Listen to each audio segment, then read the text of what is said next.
அனைவருக்கும் வணக்கம். இன்னைக்கு வந்து பாத்தீங்கன்னா ட்விட்டர் சந்தில வந்து நம்முடைய விஜய் அவர்கள் வந்து மாட்டிருக்காப்ல. நேத்து வந்து பாத்தீங்கன்னா அண்ணாமலை அவர்கள் வந்து விஜய் அவர்கள் தனியா ஒரு ஸ்கூல் வந்து நடத்திட்டு இருக்காரு. விஜய் வித்யாஷ்ரம் அப்படின்னு ஒரு ஸ்கூல் வந்து நடத்திட்டு இருக்காரு. அந்த ஸ்கூல் வந்து பாத்தீங்கன்னா சிபிஎஸ்இ பாடத்திட்டத்தில் வந்து நடக்குது அப்படின்னாங்க. ஃபீஸ் வந்து ஓரளவுக்கு பரவாயில்ல, டீசெண்டா தான் இருந்தது. மற்ற சிபிஎஸ்இ ஸ்கூலை விட இது கொஞ்சம் டீசெண்டா இருக்கு அப்படின்னு சொல்லிட்டு இருந்தாங்க. பட் ஆனா நார்மலா கவர்மெண்ட் ஸ்கூல்ல வந்து பாத்தீங்கன்னா ஃப்ரீ எஜுகேஷன் கொடுக்கணும், கல்வியும் மருத்துவம் இலவசமாக கிடைக்கணும் அப்படிங்கறத மிக அழுத்தமாக பதிவு பண்ணுவாங்க விஜய் அவர்கள். இப்ப நீங்க பார்த்துட்டு இருக்கிற இந்த போட்டோல இருக்கிறது தான் விஜய் அவர்கள் கீழே இருக்க பாருங்க. அந்த போட்டோல இருக்கிற அந்த ஆரஞ்சு கலர் பில்டிங் தான் விஜய் அவர்களுடைய ஸ்கூலு. ஆனா அந்த ஸ்கூல் வந்து பாத்தீங்கன்னா இருக்கிற நிலம் வந்து விவசாய நிலத்துல வந்து கட்டப்பட்டது அப்படிங்கிற மாதிரி வந்து ட்விட்டர்ல வந்து பயங்கரமா வந்து பேசிட்டு இருக்காங்க.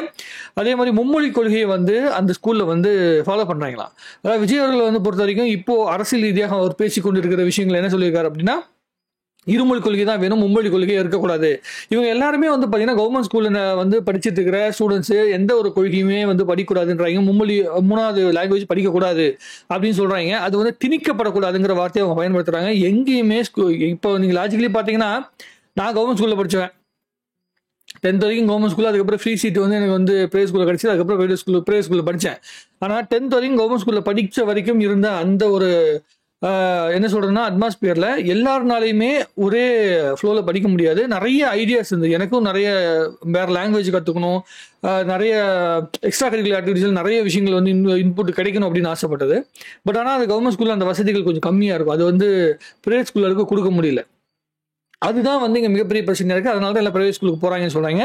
பிரைவேட் ஸ்கூல்கள் அப்படிங்கிறது வந்து ரொம்ப பயங்கரமான ஸ்கூல் அப்படிங்கிற விஷயத்த என்னைக்கு சொல்ல ஆரம்பிச்சாங்களோ அது வந்து கவர்மெண்ட் ஸ்கூலுடைய தரத்தை உயர்த்துறத கவர்மெண்ட்டே நிறுத்திட்டாங்க.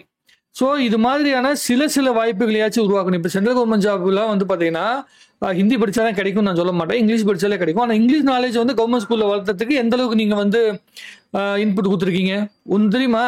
தமிழ் மீடியம் படிக்கிற ஸ்கூல்ல தமிழ் தவிர்த்து வேற எந்த ஒரு லாங்குவேஜுமே பயங்கர நாலேஜபிளா படிக்கிற சூழ்நிலையே இல்லை. அதே இன்னும் மாற்றப்படலை. சரி வாங்க விஜய் அவர்களுடைய கதையை முடிச்சுட்டு அதுக்கப்புறம் வந்து மற்ற விஷயங்கள் வந்து பேசுவோம். அதாவது அந்த அவர் வந்து விஜய் வித்யாசிரம் அப்படிங்கிற அந்த காலேஜ் வந்து பார்த்தீங்கன்னா ஸ்கூலில் வந்து பார்த்தீங்கன்னா அவர் விவசாய நிலத்தில் தான் விஜய் அவர்கள் வந்து கட்டியிருக்காப்ல. அந்த நிலம் வந்து பார்த்தீங்கன்னா விஜய் அவர்களுடைய பேரில் இருக்கிறதுனால நம்ம எந்த ஒரு மாற்று கருத்துமே சொல்ல முடியாது, கண்டிப்பாக இருக்கு. ஸோ இது வந்து இந்த போஸ்டரில் நீங்கள் பார்த்தீங்கன்னா உங்களுக்கு தெரியும். ஸோ இப்போ வாங்க நம்ம ட்விட்டருக்குள்ளே போவோம். அப்போ தான் வந்து என்னென்ன பேசிட்டு இருக்காங்க, எவன் என்னென்ன கருத்து சொல்கிறான் அப்படிங்கிற ஒரு ஐடியா நமக்கு வரும். இதான் ட்விட்டர் பேஜ். இதுலேருந்து அந்த ஃபோட்டோ எடுத்தேன் நான். யாரோ ஒருத்தன் போட்டிருக்காங்க. ஸோ யார் என்ன போட்டிருக்காங்கன்னா, இந்த மாதிரி இந்த drama he did in Parandur saying he support of farmers. Okay, the school he built in Padur demolishing agriculture lands அப்படின்னு போட்டிருக்காங்க. சரி என்னடா அது ஒரு டவுட்டா வந்து இருக்கு அப்படின்னு சொல்லி பார்க்கும்போது தான் இந்த போஸ்ட் இன்னொன்று வந்துச்சு. அப்புறம் பக்கத்தில் வந்து இன்னொரு விஷயங்கள் வேற போட்டிருந்தேன். என்னன்னா ஒரு இலவச ஸ்கூல் வந்து நடத்திருக்கிறதா வந்து சொல்லப்பட்டுச்சு. இது வந்து விஜய் அவருடைய ரசிகர்கள் வந்து ஏதோ ஒரு ஸ்கூலுக்கு வந்து பார்த்தீங்கன்னா இதை ஃபண்ட் பண்ணி ஒரு ஸ்கூல் வந்து நடத்திட்டு இருக்காங்க, நடத்துறதுக்கு வந்து ஃபண்ட் பண்ணியிருக்காங்க. ஸோ அது விஜய் அவர்கள் வந்து நேரடியான காசில் நடத்தின ஸ்கூல் கிடையாது, அவருடைய ரசிகர்கள் நடத்தின ஸ்கூல். அதுலேயும் அடிப்படை வசதிகள் கிடையாது, ரொம்ப சாதாரண ஸ்கூல். அதுக்கு வந்து அவங்க உதவி செஞ்சுருக்காங்க, அதனால அவங்களோட பேர் போடப்பட்டிருக்குது. விஜய் அவர்கள் வந்து நடத்துகின்ற இந்த ஸ்கூலில் இருக்கிற வசதிகளில் வந்து 1% வசதி கூட அந்த இடத்துல இல்லை. ஏன்னா விஜய் அவர்களுடைய ஸ்கூல் பயங்கரமான ஒரு பில்டப்பில் இருக்குது. இது அண்ணாமலை அவர்கள் நேற்று கொடுத்த பேட்டி. ஸோ நான் வந்து பெருசாக ஒன்றும் இது பண்ணலை, வெறும் விஜய் அப்படின்னு மட்டும் தான் மேலே வந்து போட்டிருக்கேன். இது வந்து Padur village before Vijay school after Vijay school அப்படின்னு சொல்லி இவங்க ஒரு இமேஜ் போட்டிருக்காங்க. நீங்கள் கொஞ்சம் பார்த்தீங்கன்னா உங்களுக்கே தெரியும். இப்படி தான் இருந்து தான் முதல்ல, இப்போ இப்படி இருக்கான் அப்படின்னு அவங்க போட்டிருக்காங்க. இதில் வந்து நிறைய பேர் காழ்ப்புணர்ச்சியில் போடுவாங்க.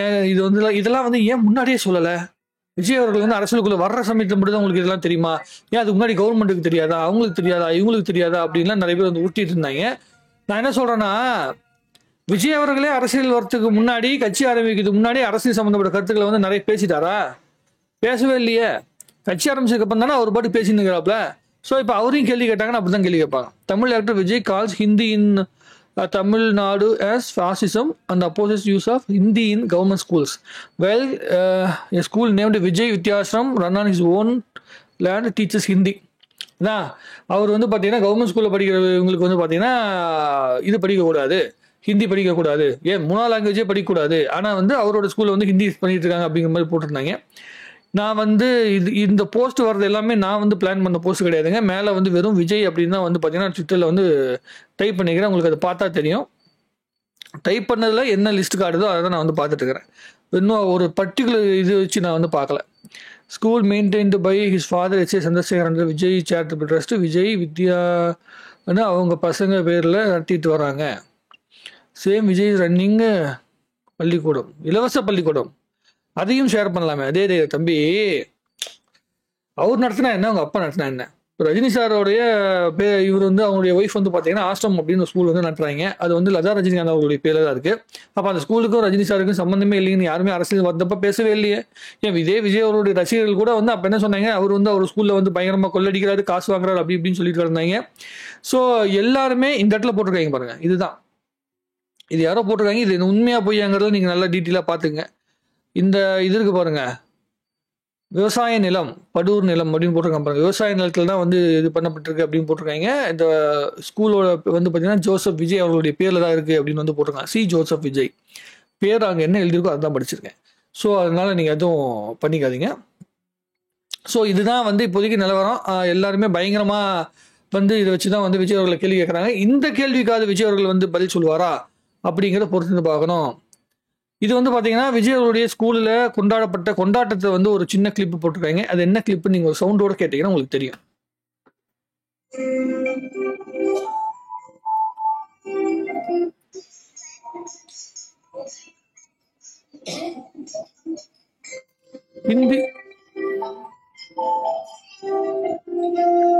ஹிந்தி லாங்குவேஜுங்க. அதாவது ஹிந்தி லெட்டர் வச்சு வந்து அவங்க கொண்டாடுறாங்களா அதை போட்டிருக்காங்க. அதாவது 3ஆவது லாங்குவேஜ் பேட்டரை வந்து நல்லா பிடிச்சி இழுத்து விட்டாங்க. ஆக இது வந்து என்ன மாதிரியான விளைவுகளை விஜய் அவருடைய லைஃப்ல ஏற்படுத்தும் அப்படிங்கிறது வந்து எனக்கு தெரியாது. அது வந்து அரசியல் சம்பந்தப்பட்ட இடத்துக்குள்ள வந்ததுக்கு அப்புறமே விமர்சனத்துக்கு அப்பாற்பட்டவராக விஜய் அவர்களை வந்து நீங்க பார்க்க முடியாது.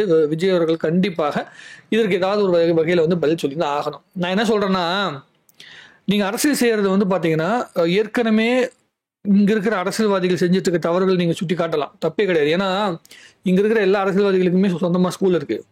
எல்லா அரசியல்வாதிகளுமே வந்து பார்த்தீங்கன்னா பெரிய பெரிய கம்பெனி நடத்துறாங்க, பீர் கம்பெனிலாம் நடத்திட்டு இருக்கிறாங்க, அப்படிலாம் வந்து கேள்விகள் படுறோம். ஸோ அப்படிலாம் இருக்குது. நீங்கள் அந்த மாதிரி இஷ்யூஸ் எடுத்து வந்து இங்கே பேசணும். நீங்கள் என்னன்னா இங்கே நார்மலாக நடக்கிற ஏற்கனவே பேசிக்கிட்டு இதே அரசியலை பேசி வந்து கண்டிப்பாக ஃபேம் வாங்க முடியும் அப்படின்னு நினைச்சிங்கன்னா கண்டிப்பாக முடியாது.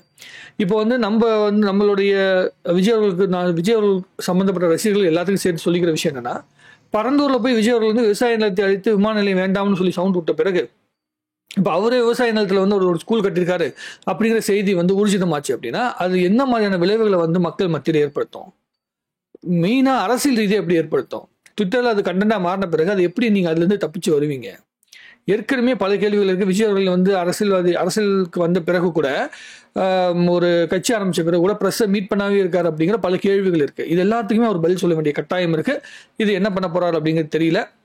நான் பார்த்த வரைக்கும் இது வந்து இதே நிலைமையில போயிட்டு இருந்துச்சுன்னா இன்னும் மோசமான பின் விளைவுகளை வந்து பார்த்தீங்கன்னா ஏற்படுத்தும். நான் என்ன சொல்றேன்னா, இந்த லேண்ட் சம்மந்தப்பட்ட விஷயங்கள் வந்து அஃபிஷியலாக அந்த விவசாய நிலமா நார்மல் நிலமா அப்படிங்கிற விஷயத்தை தாண்டி நீங்கள் அந்த விவசாய நிலத்துக்குள்ள இருக்கு அப்படிங்கிற செய்திகள் வந்து இங்கே பரப்பப்பட்டு இருக்குது. அது வந்து உண்மையா பொய்யாங்கிற விஷயத்தை வந்து நம்ம சொல்ல முடியாது. ஆன்லைனில் இருக்கிற டாக்குமெண்ட் வச்சு நம்ம பேசிட்டு இருக்கிறோம். ஆனால் அதை தாண்டி முக்கியமான விஷயம் என்னன்னா, விஜய் அவர்கள் வந்து மும்மொழி கொள்கைக்கு வந்து எதிரானவராக இருந்துட்டு மும்மொழி கொள்கையை அவருடைய ஸ்கூலில் நடத்திட்டு இருக்கிறாரு அப்படிங்கிறதா இங்கே செய்தி. அதுதான் மெயினாக வந்து அடுத்த இடத்துக்கு நோக்கி வந்து நகர்த்தப்படும். ஸோ ஒரு சிபிஎஸ்சி ஸ்கூல் நடத்திட்டு இருக்கிற ஒருத்தர் வந்து பார்த்தீங்கன்னா கவர்மெண்ட் ஸ்கூலில் படிக்கிற ஸ்டூடெண்ட்ஸுக்கு ஒரு வாய்ப்புகளை தடுக்கிற ஒரு வேலையை ஏன் செய்கிறா அப்படிங்கிறதா எனக்கு வந்து கேள்வி. அதே மாதிரி கவர்மெண்ட் ஸ்கூலுக்கான அந்த வளர்ச்சிக்கான என்ன திட்டங்களை வந்து அவங்க வச்சுருக்காங்க? இந்த 3வது ஒரு லாங்குவேஜை படிக்கணும்னா அவங்க வந்து வெளியே காசு கட்டி படிச்சுக்கணும், அப்படி தானே? இப்போ நான் கவர்மெண்ட் ஸ்கூலில் படித்த ஒரு ஸ்டூடெண்டே நான் சொல்கிறேன், ஹிந்தி படிக்கணும்னு நான் சொல்ல வரல. எந்த லாங்குவேஜ், 3rd லாங்குவேஜ், இப்போ புதிய கல்விக் கொள்கை என்ன சொல்லுது, 3வது எந்த லாங்குவேஜ் வேணாலும் படிச்சுக்கலாம் அப்படின்னு சொல்லிச்சு. ஃபர்ஸ்ட் 2 வருஷம் வந்து என்ன சொன்னாங்கன்னா ஹிந்தி தான் படிக்கணும் அப்படிங்கிற மாதிரி கட்டாயம் மாதிரி ஒரு இருந்துச்சு. அது வந்து எனக்கே பிடிக்காது. ஏன்னா அந்த ஒரு லாங்குவேஜ் தான் படிச்சாகணும் அப்படின்னு வந்து பின் பாயிண்ட் பண்ணுறாங்க அப்படின்னா அப்போ அந்த லாங்குவேஜ் படித்தவங்களாம் இங்கே உள்ள அந்த லாங்குவேஜ் படித்தவங்கலாம் வந்து அடுத்த ஸ்டேட்டில் வந்து ரொம்ப இன்ஃப்ளூயன்ஸ் அதிகம் பண்ணணும் அப்படிங்கிறதுக்காக தான் அந்த லாங்குவேஜ் திணிக்கிற ஒரு சூழ்நிலை வந்து இந்தியாவில் ஏற்படும். ஸோ இப்போ எந்த லாங்குவேஜ் வேணால் படிக்கலாம் அப்படிங்கிற பட்சத்தில் நீங்கள் எந்த ஸ்டேட்டில் போய் வேலை பார்க்கணும்னு ஆசைப்படுறீங்களோ அந்த சம்மந்தப்பட்ட லாங்குவேஜை நீங்கள் படிச்சுக்கலாம், இல்லை ஹிந்தியும் படிச்சுக்கலாம். ஸோ அந்த மாதிரி ஒரு சூழ்நிலைகள் தான் வந்து உருவாக்கியிருக்காங்க புதிய கல்விக் கொள்கையில். ஏன் அதெல்லாம் பேச மாட்டேன்றாங்க? இவங்களுக்கு பொறுத்த வரைக்கும் என்னன்னா, ஒரு கட்சி வந்து தனிப்பெரும்பான்மையாக இருக்குன்னா அதை எதிர்த்தோம்னா நம்மளும் அது இப்போது பிஜேபிங்கிற கட்சி வந்து இந்தியா முழுக்க எம்பி சீட் லெவலில் வந்து ரொம்ப ஃபேமஸாக இருக்குது, பெரிய அளவுக்கு வந்து வளர்ந்துருச்சு. அந்த கட்சி எதிர்க்கிறோம் அப்படிங்கிற பட்சத்தில் இவங்களுக்கு என்ன ஆகும், அப்போ நமக்கு வந்து இந்திய லெவலில் வந்து ஒரு மிகப்பெரிய வெளிச்சம் கிடைக்கும் அப்படிங்கிற மனநிலையில மட்டுமே தான் இவங்க அரசியல் பண்றாங்க. இன்னொரு விஷயம் என்னன்னா, விஜய் அவர்கள் ஒரு விஷயம் புரிஞ்சிக்கவே இல்லை. டிஎம்கே என்ன ஸ்டாண்ட் எடுக்குதோ அந்த அதே ஸ்டாண்ட் அப்படியே நீங்க எடுத்துட்டு இருந்தீங்கன்னா, கண்டிப்பா சொல்றேன், இது வந்து நான் பலமுறை சொல்லிட்டேன், இதே ஸ்டாண்டு தான் வந்து டிஎம்கே எடுத்துட்டு இருக்காங்க. அப்படிங்கும் போது கண்டிப்பா டிஎம்கேக்கு ரீப்ளேஸ்மெண்டா அவங்கள பார்க்க மாட்டார்கள், பார்க்கவே முடியாது. ஏன்னா அது வந்து அப்படிதான் வந்து மக்களுடைய மனநிலை போய் சேரும் அப்படிங்கறத வந்து விஜய் அவர்கள் புரிஞ்சுக்கணும். இல்லைன்னா இந்த மாதிரியான இது வந்து ஃபேக்கா உண்மையா அப்படிங்கிற விஷயமே தெரியாம ஒரு டிஸ்கஷனுக்குள்ள வந்துட்டாலே அது வந்து ஆன்லைனுக்குள்ள போதும். இப்போ வந்து பாத்தீங்கன்னா இந்த லேண்ட் வந்து விவசாய நிலமா இல்லையா அப்படிங்கிற விஷயம் தேவையே கிடையாது. நீங்க சிபிஎஸ்சி ஸ்கூல் நடத்திட்டு இருக்கிறீங்க, அங்க ஹிந்தி சொல்லி கொடுக்குறாங்க, ஹிந்தியை கொண்டாடுறாங்க அந்த ஸ்கூல்ல அப்படிங்கிறது தான் இங்க மேட்ரு. அதை வந்து எப்படி பேசி எப்படி வந்து விஜய் அவர்களுடைய ரசிகர்கள் வந்து சுத்தி வளைச்சு பேச போறாங்க அப்படிங்கிறது நமக்கு தெரியல. இந்த இலவச ஸ்கூல் வந்து அவருடைய ரசிகர்களுக்கு கட்டின ஸ்கூலு, ரசிகர்கள் வந்து ஹெல்ப் பண்ண ஸ்கூலை தவிர அவர் வந்து சொந்த காசுல போட்டு பண்ண ஸ்கூல் கிடையாது. அதனால அது வந்து நீங்க சும்மா ஆன்லைன்ல வந்து உருட்டுறதுக்காக பயன்படுத்தலாமே தவிர அது வந்து ஒரு பெரிய இம்பாக்ட் வந்து அரசியல் ரீதியாக உருவாக்காது. நான் இப்பயும் சொல்றேன், விஜயோட ரசிகர்கள்ட்ட சொல்றேன், நீங்க அரசியல் ரீதியான இம்பாக்டை உருவாக்குற இடத்தை நோக்கி நகர்த்தணும். நீங்க வந்து பாத்தீங்கன்னா இப்போதைக்கு இன்னைக்கு ஒரு பிரச்சனை வருதா, நீ வந்து ட்விட்டர்ல வந்து அதை ஆஃப் பண்ணிட்டா போதும் அப்படின்னு மட்டும் நினைச்சீங்கன்னா கண்டிப்பா அது ஓட்டா கன்வெர்ட் ஆகாது, மக்கள் மத்தியில் இம்பாக்ட் உருவாக்காது. இதை தெரிஞ்சுக்கிற வரைக்கும், இதை தெரிஞ்சுக்கலீங்கன்னா அது உங்களுடைய பிரச்சனை. நான் சொல்ல வேண்டியது என்னுடைய கடமை. ட்விட்டர்ல தேடி பார்க்கும்போது இது கண்ணில் பட்டு மாட்டுச்சு. மற்றபடி உங்களுடைய கருத்துக்களை கமெண்ட்ல எழுதுங்க. இன்னும் நிறைய பேசுவோம். வாழ்க தமிழ்நாடு, வளர்க தமிழ் மக்கள். மாற்றம் வரணும். ஆனா அந்த மாற்றத்தை வரதுக்கு நீங்க தயாராகீங்களா அப்படிங்கிறத எனக்கு முழுசா தெரியல. நன்றி.